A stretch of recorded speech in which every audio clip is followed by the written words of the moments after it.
Hello, I'm Gabby. Welcome to another episode of the Happier Life Project, brought to you by free mental health and wellness app, My Possible Self, in partnership with the Priory Healthcare. Today, we are discussing how to improve sleep, both for parents and the little kiddos, because sleep, or lack of, disturbs the whole family. For the parents and caregivers, effects of sleep loss include difficulty handling emotions, poor parental behaviour and coping skills, and an increased risk of mental health problems. New mothers, unfortunately, are at risk for insomnia, daytime sleepiness, anxiety, depression, and fatigue. And sleep deprivation can worsen symptoms of postpartum depression, which affects 1 in 8 mothers.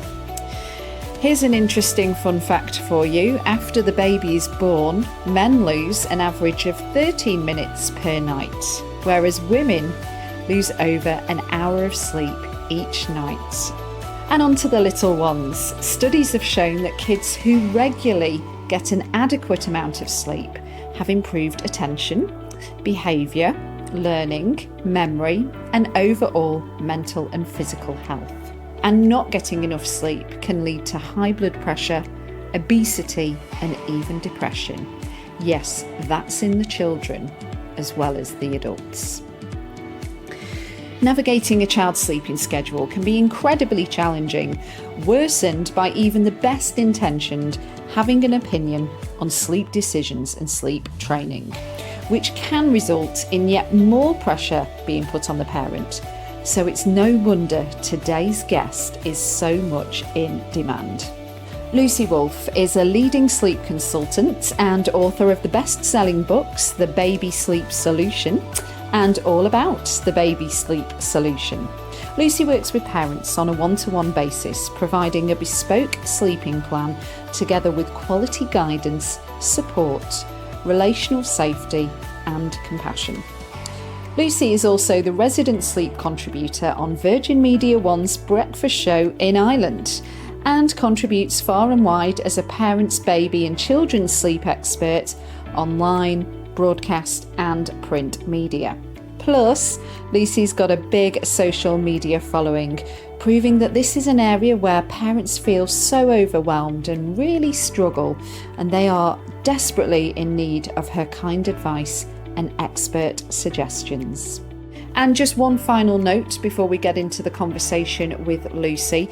Even if you don't have kids just yet, you're going to pick up some great pointers for when that time comes.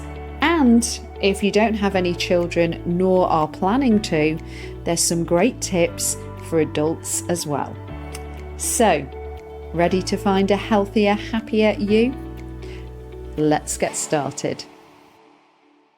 Well, welcome to the Happier Life Project, sleep expert, sleep consultant, and best-selling author, Lucy Wolfe. It's great to have you on the podcast.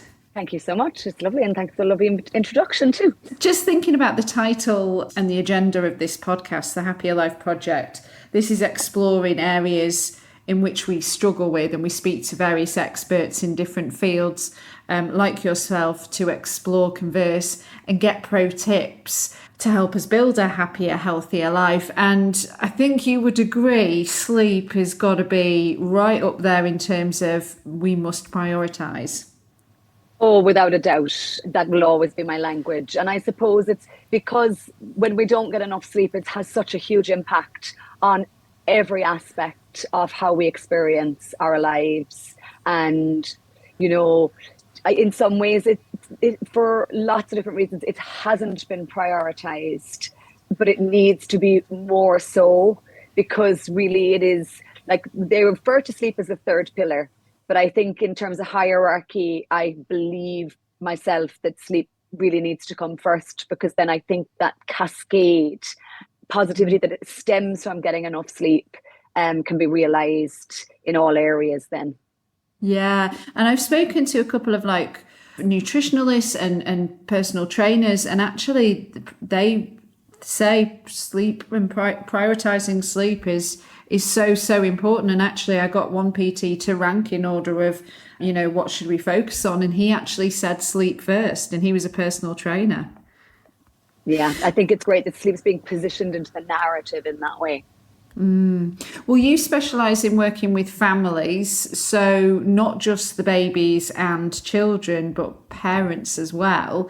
And this stemmed from your own personal experience. You're a mum of four, and not getting enough support or having access to the resources that you needed when you struggled. Absolutely. That's exactly the story. So I work with families. I work with the parent. I only ever work with the parent, of the young child who maybe isn't sleeping. And yes, I ended up retraining, re-educating, and continue to do so, because when I was a new mom nearly 21 years ago, and my son didn't sleep very well as the months unfolded, I was deeply affected by it, but I also couldn't find any resources that kind of were aligned with what we were discovering were our parenting philosophies. And that at that time, everything was based on cry it out, or the largest percentage of information that was available. And we barely had internet, like it's dial up at best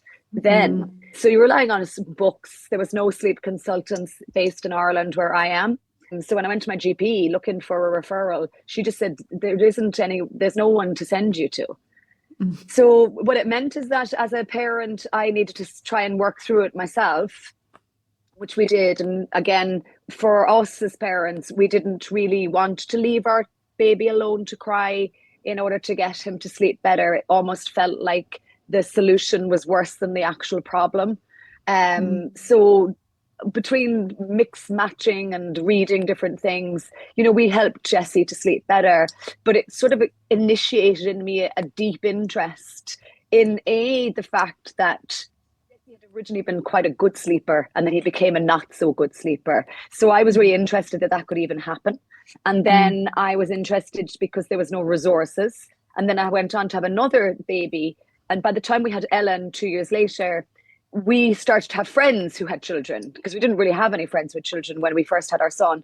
And then it started to seem that lots of people struggled with their sleep. And I had thought that maybe we were the only ones, which sounds a bit strange, but that's very common. I hear that all the time in my own practice. So anyway, the long shot of it is that, yes, by the time I had my third daughter, who's nearly 16, I had decided to go back into education.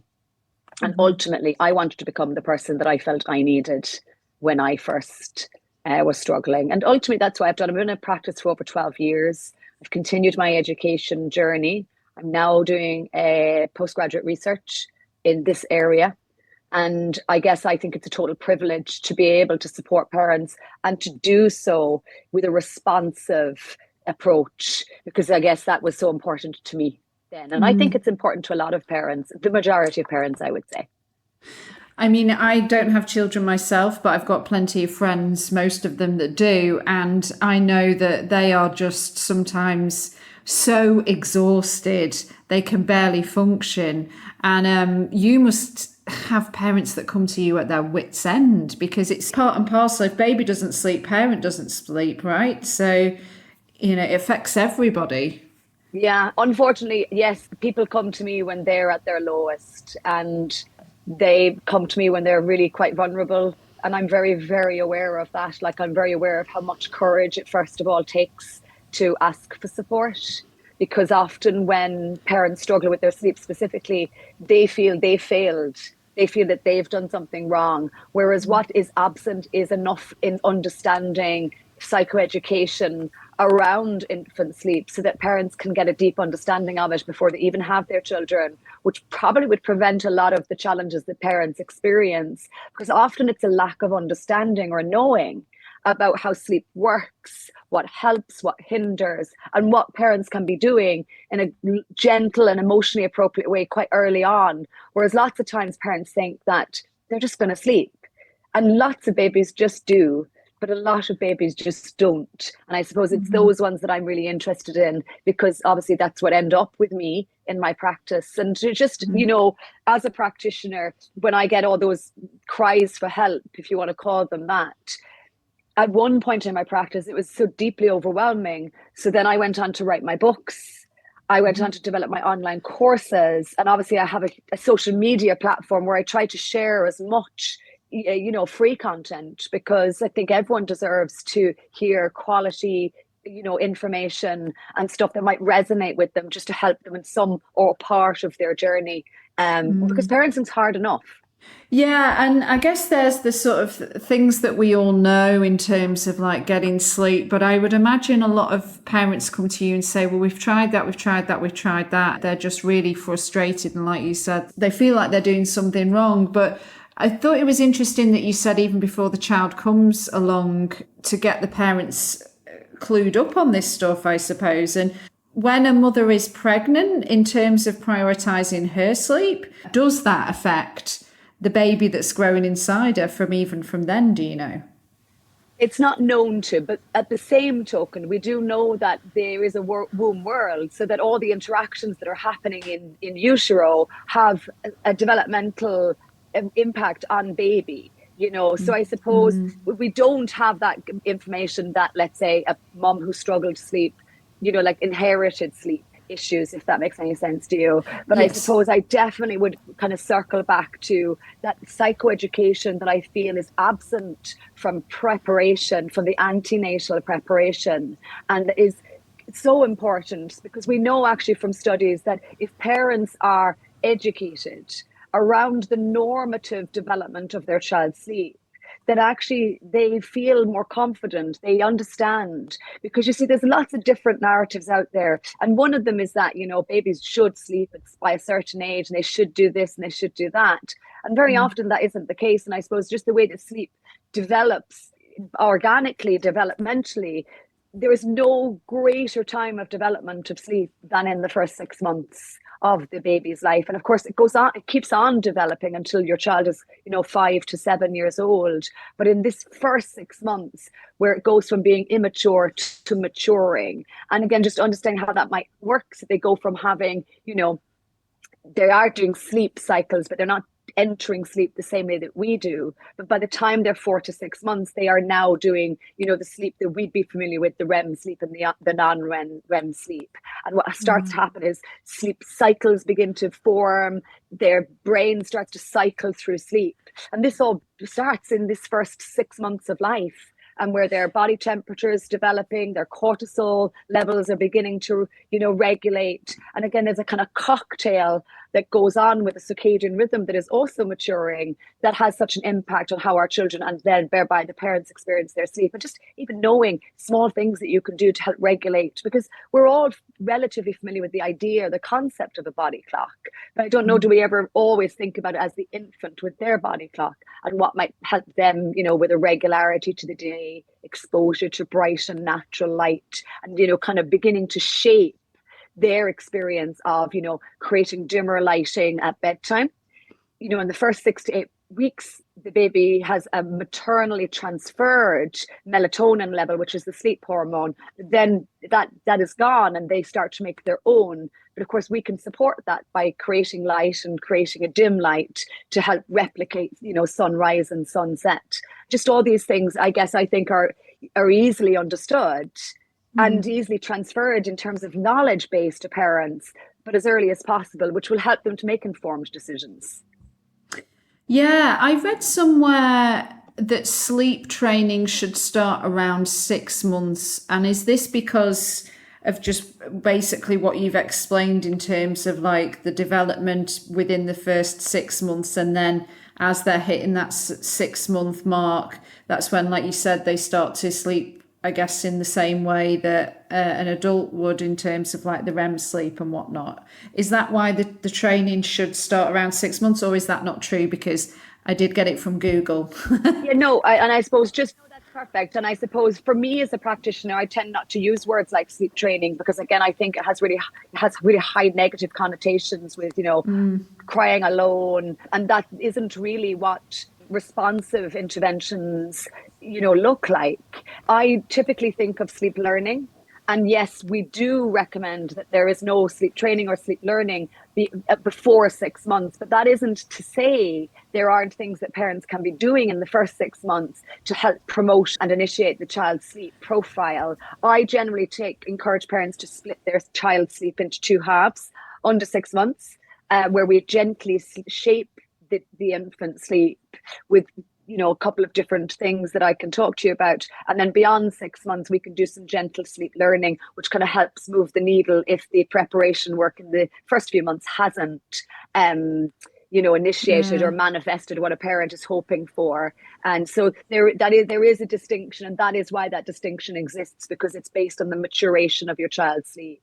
Beyond 6 months, we know so much more in terms of this child's ability to consolidate sleep. And again, we're not always looking about or talking about sleeping through the night, whatever that might look like. Generally, what I'm helping parents to do is create a situation where we achieve sleep with relative ease, and that sleep is maintained at the rate and the pace that the child themselves is developmentally able for. And that is also then based on the informed decisions that the parents are making. And again, that doesn't have to be obviously it's lovely if it happens rapidly for families. But for me, I think it's allowing these things to, that we set the scene and then we allow it to unfold at a rate that feels right for everybody.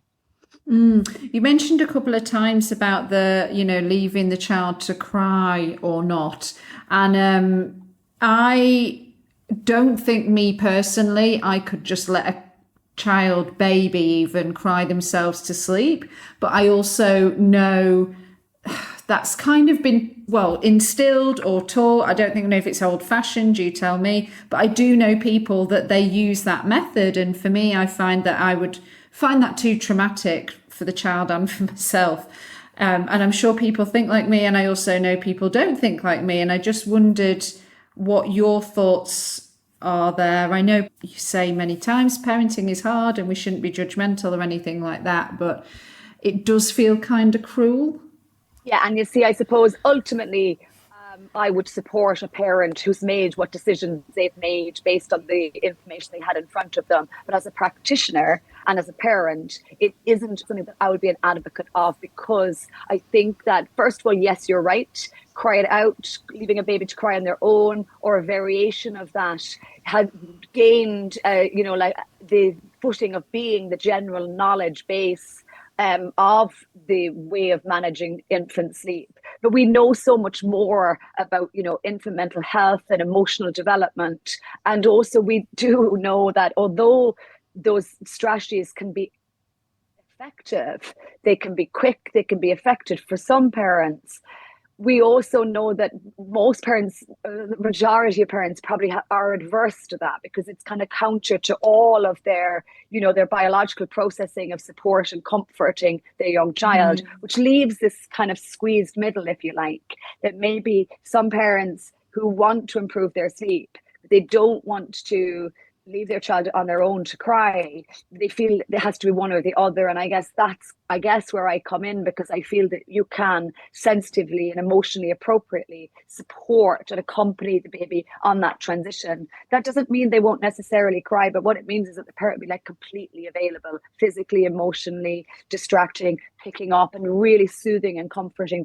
So I suppose whatever baby has learned and whatever they maybe need to unlearn, the way that that can be achieved, there is a better way, I would suggest anyway. And I want that, I want parents to know that, because lots of time they feel they don't have a choice. And I suppose creating that choice is important. And the child is crying more often than not, it's separation anxiety, is that? Well, it generally ends up being kind of multifaceted, because, for example, a lot of sleep challenges that parents experience are to do with how the child experiences their sleep in the first place. So if your child is beyond 6 months of age, for example, and that you're feeding them to sleep or rocking them to sleep or holding their hand to sleep, the chances of them being able to maintain their overnight time sleep is less so than the child who's able to get themselves to sleep without those external forces, if that makes any sense to you. So often when parents are looking to improve their child's sleep, they need to explore ways to make that transition from rocking to sleep, from feeding to sleep, because it's one of the barriers in some instances to why the child is waking so much throughout the course of the night, because they're struggling to transition through their sleep phases without parent input.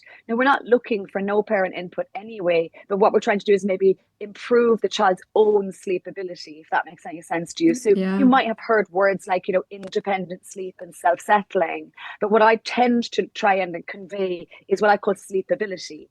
And to help improve sleep, we normally need to improve sleep ability, which means the ability to go from awake to asleep without lots of parent intervention. And the route to establishing that is sometimes, doing feeds at the beginning of bedtime rather than to induce sleep, or, taking away rocking and introducing a bedtime routine instead of rocking to sleep. But when you take away things that have been familiar, and you introduce something that is unfamiliar, your baby is going to communicate with you that this is different how they've been experiencing it. And herein lies this challenge of, how can we help them to transition? Now, honestly, I try not to even get too bogged down in, let's say, the approach itself, except to say, obviously, if we're going to make those sort of changes, I wholeheartedly believe our children must be accompanied on that journey in a physical and emotional way. And it's a staged-based approach that then can be phased out as the child gets better and that sleep ability starts to grow. But if I'm honest with you, the timing of sleep, when sleep is offered, how it is prepared for, where it is prepared for, and the emotional availability of the parent themselves probably is more important than the method. Does that make any sense to you? I found it interesting about the whole not having a drink before bed to help sleep through the night. And then, certainly in my family, a warm milk before bedtime. I'm going to hold my hands up. I've carried that on.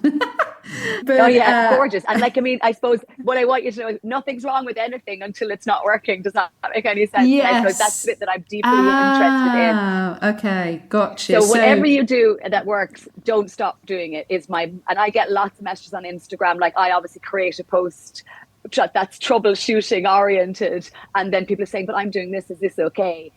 Genuinely, if you're doing something that feels okay and it works for you, keep doing it. That's 100% right for you. I'm always focused on when things aren't working, and when they're not working, I pay a lot of attention to things that I know don't help. So I generally find there's a couple of what I call barriers, and actually the drink before bedtime can be one of them. But let me put that in context. The way the child gets to sleep potentially determines whether they're able to maintain their sleep through their natural sleep phases. I've mentioned natural sleep phases or maybe sleep cycles already, but let me just explain to you really briefly that when a child begins to transition through their sleep phases, just like an adult, they have what's called a partial arousal. And that partial arousal is, I often refer to it as a check-in system. So the brain checks in to see, is everything okay? Is it the same as it was when I first went to sleep? And if it is, then safety exists and baby can transition into the next phase of their sleep without signaling, if that makes any sense to you. So if they are fed to sleep, the drink is close to sleep time, what we often see then is that when the baby has a partial arousal, it becomes a complete arousal, and they signal and they need that support to get back to sleep.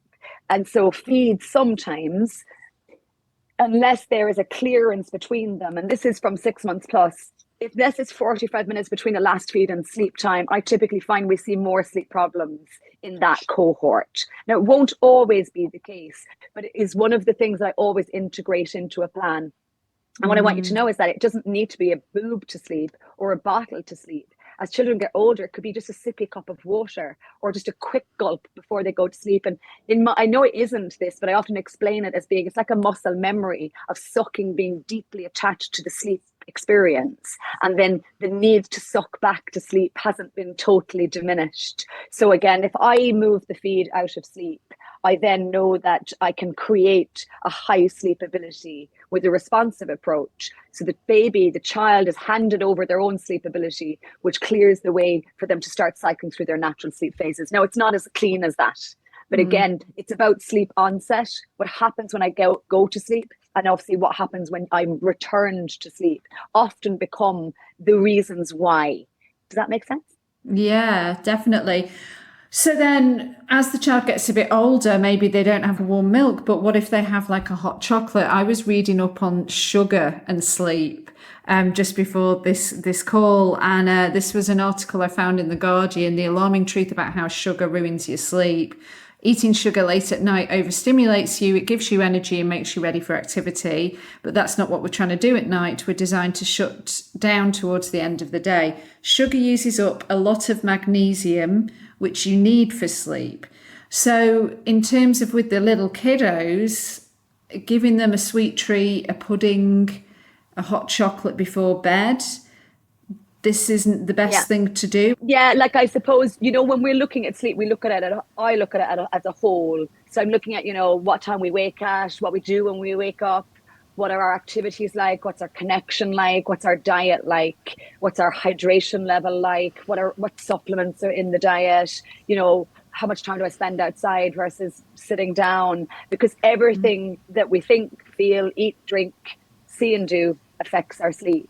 So again, with young children, the majority of young children probably don't have a high sugar diet. But again, as they get older, that can obviously, become, and then there can be hidden sugar in a young child's diet. So it's about being mindful. I like to think that a lot of parents are, mindful of these things already. However, I see lots of ice cream after dinner in children's notes. So again, I would be mindful of those things. And look, I've got 4 children. If you come to my house, there's lots of everything here. There's devices, there's time spent inside rather than outside. There are lots of sweet treats. But however, when we're troubleshooting, I guess I try and clean as I go, if that makes any sense. So I work on a lot of foundation things. So before I ever work on transitioning to, from rocking to not rocking or from feeding to not, I really try and balance the day from a feeding and a sleeping perspective. I'm deeply interested in balance between sleeps. I'm really interested in, the understanding of how much time to be awake before we're asleep again. So sleep pressure, and to capitalize on that for young children so that they don't become overtired because they have exceeded their sleep pressure. So when the young body becomes overtired, it has a chemical response which puts cortisol and adrenaline into the system. So again, if you put your sugar to one side, because this guy is going to take over, like cortisol and adrenaline puts the body into the fight or flight mode. It can make the body resist sleep. And it can also make the body find it really difficult to maintain sleep. So I'm really interested in regulating that, reducing vulnerabilities around becoming overtired. I really try and encourage parents to start to understand what a tired child looks like compared to, what getting tired versus overtired might look like. So if I was in a room with parents, I might say, what does your child do when they start to get tired? And often parents might say, oh, they start to get cranky, they rub their eyes, they start to yawn, they start to get really funny, or they get really energetic. And those symptoms generally, to me, represent overtired symptoms. So this cortisol secretion has likely already happened. So sometimes just getting your sleep time before that happens can make a huge difference. I look for brief eye rubs, brief yawns, moments of quiet, where your child's body is getting hormonally and chemically ready for sleep. And I try and capitalize on it. And then I start to introduce, wind down times that help to relax the body. And also rituals that we introduce that can help, bedtime be a lovely connected time, so that before we ever get to the big separation that potentially is sleep time, we have those points of connection. We've got lots of physical contact, so that's going to improve the relaxing chemicals. And then we use the dim lighting to help promote the melatonin. And so naturally now we're capitalizing on this cocktail of hormones that occur when it's time to sleep.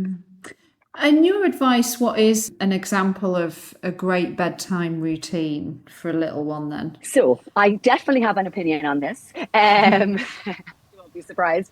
But I also will say is that problems with sleep live at bedtime without parents realizing it. But also what happens first thing in the morning sometimes sets the tone for bedtime.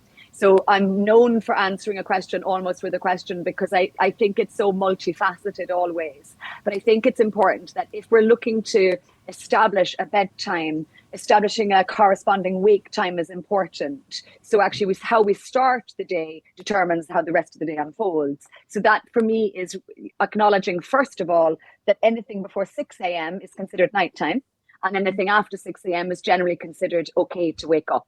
and that anything later than 7:30 we should be awake so we can regulate the body clock, and that when we get up we can expose to, you know, your first feed and bright and natural light, and then depending on the child you'll be offering them their feeds and their naps throughout the course of the day. And then I can fast forward to the evening time. I think one of the most important things about bedtime is that it's organized before the baby gets tired. Okay, so Oh, wow. this can start to feel like a mathematical Olympics almost because of the way I have kind of deciphered it. But essentially, there are certain amounts of time that tend to work very well. So let's say between 4 and 8 months, it's ideal if bedtime is planned within 2 hours of waking from the last nap. Okay. And then also, if they're 8 months to about 18 months, bedtime works really well if it's planned about 3 to 4 hours after the last nap. And then when we're dealing with an older child who's still napping, 4 to 5 hours. So this often looks like, you know, sleeping until 3:30 or 5 p.m., depending on the child's age. And then it means potentially starting bedtime relatively early. Okay. And early bedtimes, well, they're really good for loads of different reasons. They really help consolidate nighttime sleep. We know this from research. Okay. So what we really know is that short sleep is predicted by late bedtimes. Okay. But what we don't have is an exact what's bedtime meant to be. However, when I'm working with a child who's struggling with sleep, I generally work off aiming to be in bed asleep for 7. And I work around that to see ultimately then what is the natural bedtime. Once the last drink has happened outside of the bedroom, I normally encourage an older child to put it into the sink or the dishwasher. But I generally tend to finish that around 6:15. I don't necessarily think a bath is a prerequisite, even though I know a lot of parents do a bath. I feel sometimes it's a big undertaking for working parents, for parents with lots of children. I also don't necessarily feel it winds children down. It may wind them up. And I don't know if necessarily children need washing like that every day. However, I'm a big fan of hygiene. So obviously, once they've had whatever they've had, they're either going to have a bath or they're going to have a wash, and then they're going to go to have a bedtime routine. The bedtime routine ideally would happen in the bedroom that the child is actually going to sleep in. Lots of parents do the bedtime routine in different areas, like might do it downstairs, they might do it in their bedroom.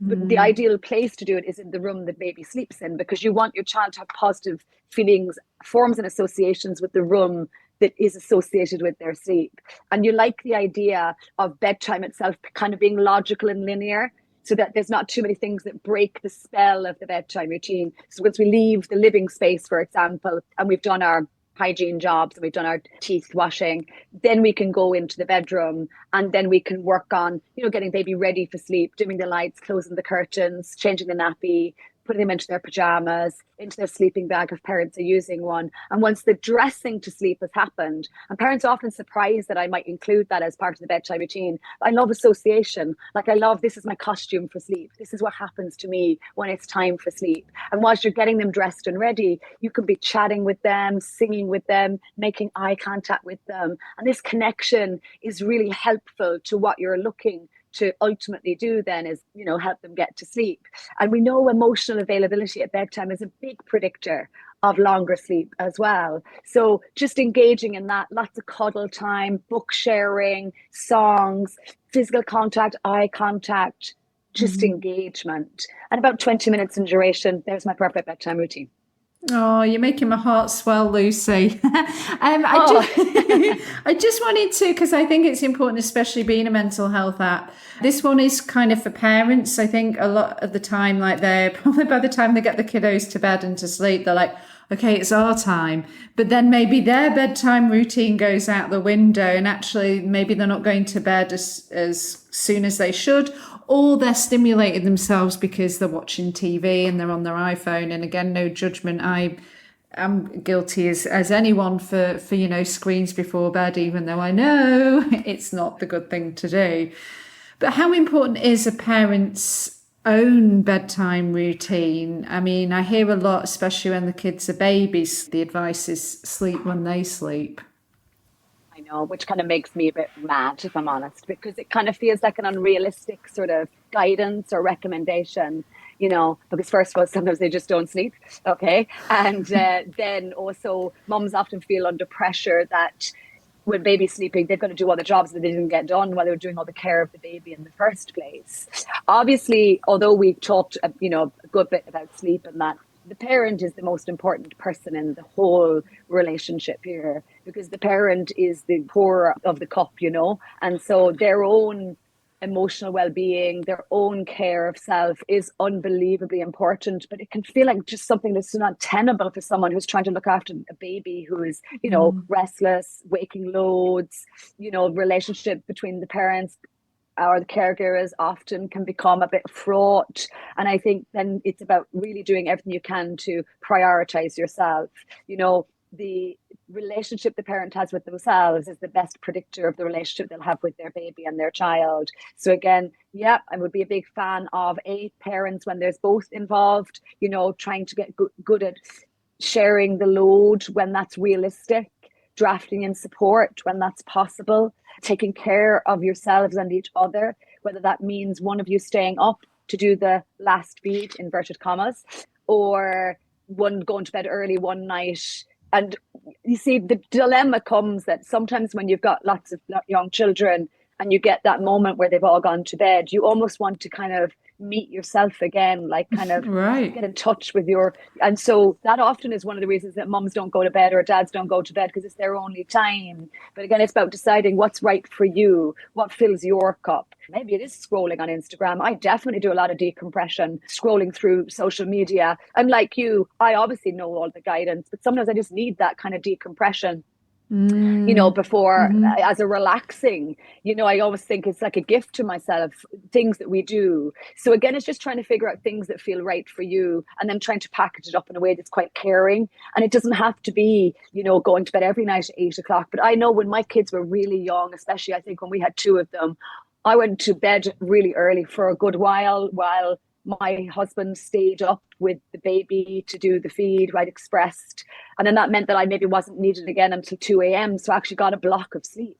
If you can get a block of sleep, that can be very helpful to your mood and your behavior and how you're experiencing it.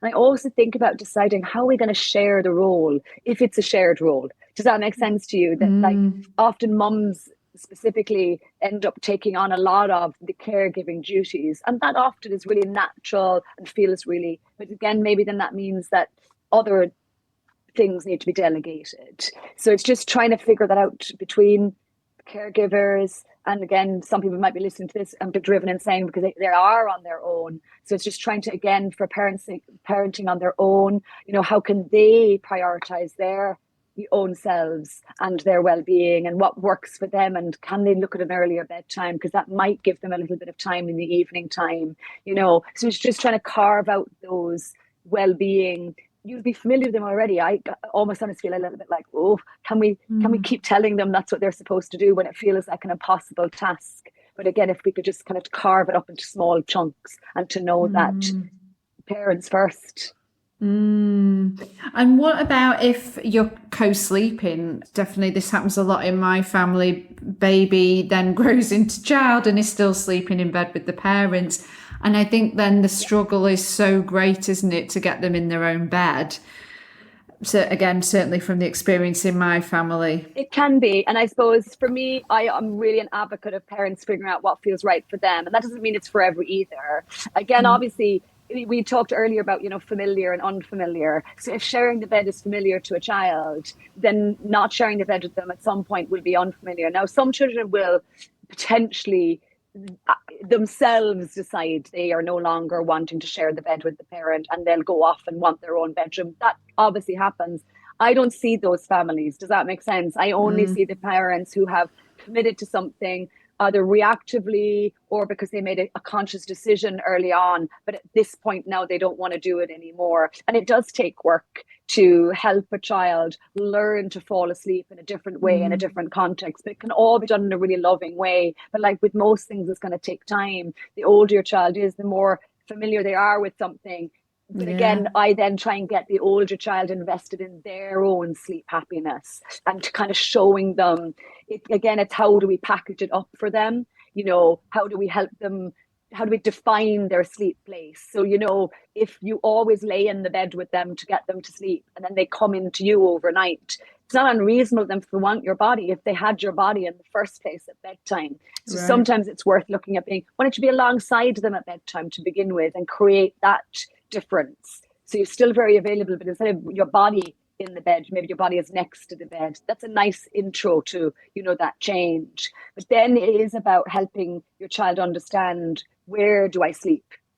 Because, even if you return them to their bed every night until 5 a.m. and then let them come into the bed at 5, it's a mixed message around where you want them to sleep. So I very definitively always ask parents, where do you want your child to sleep? And it doesn't matter to me if it's in the bed, as long as it's done safely, of course, and we're making informed decisions. But if they want something different, then of course they need to make that decision and then work through a plan. I think a plan is really important from a sleep point of view, because it's never just one thing. I'm sure you're probably starting to hear that there are so many force factors that influence sleep. There isn't a tip that's going to make it better. So then just trying to have a whole picture for parents and help them work through that and understand that it could take 4 to 6 weeks to kind of change what you've been experiencing, what they've been experiencing, as in there are kind of no real 3-day solutions. Right. And again, it goes back to what you were saying about the crying thing as well, right? That it doesn't need to be done in a cruel way where the kid feels unsafe, should we say, because this is different. Well, you see, this is it. We have to feel safe to fall asleep. And how do we feel safe? With our parents' input, with the emotional temperature being right for us, whilst by us, our children having points of contact. So I guess that's why I kind of put a lot of emphasis on that whole piece, because unless we have that, it's going to be difficult for things to kind of translate. Yeah, absolutely. Final question. I ask every guest at the end of the episode. Oh, goodness. To set us some homework. I think you're going to nail this one, don't worry. Based on the theme of the episode, please. So in this case, what is a simple, actionable step that we can take when it comes to, let's say, our family's bedtime routine that will help us on our mission to building a happier life? Oh, actually, I'm going to nail this one. Like if you said to me, tell me what your favorite movie is and all those things, I'm no good at any of those things, but I can actually do this bit. Okay. No problem. I think, first of all, it's about making the decision. What is it you would like for yourself? Okay. Because sometimes, let's say you'd like more sleep. You'd like them not to sleep in your bed. But let's define, what would you like for yourself? What would you like it to look like? What does this happier life look like for you?